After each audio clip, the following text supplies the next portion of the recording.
வடசென்னை தொகுதியில் போட்டியிடும் அதிமுக வேட்பாளர் ராயபுரம் மனோ கொளத்தூர் பகுதியில் தீவிர பிரச்சாரத்தில் ஈடுபட்டார்.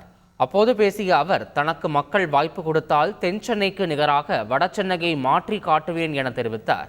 அங்கிருந்த பெட்ரோல் பங்கிற்கு சென்ற அதிமுக வேட்பாளர் ராயபுரம் மனோ வாகனங்களுக்கு பெட்ரோல் போட்டு அவற்றை ஓட்டி வந்தவர்களிடம் வாக்கு சேகரித்தார். பின்னர் தேநீர் கடைக்கு சென்ற ராயபுரம் மனோ பஜ்ஜி சுட்டுக் கொடுத்து அங்கிருந்தவர்களிடம் தனக்கு வாக்களிக்கும்படி கேட்டுக்கொண்டார்.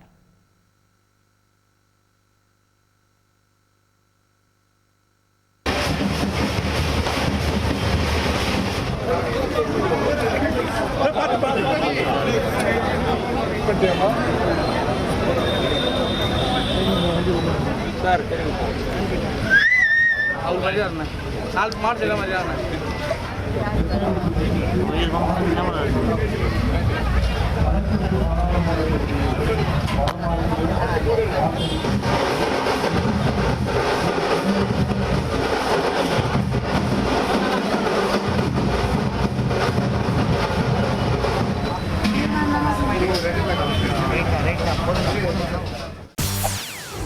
செய்திகளை உடனுக்குடன் தெரிந்து கொள்ள உடனே சப்ஸ்கிரைப் பண்ணுங்க.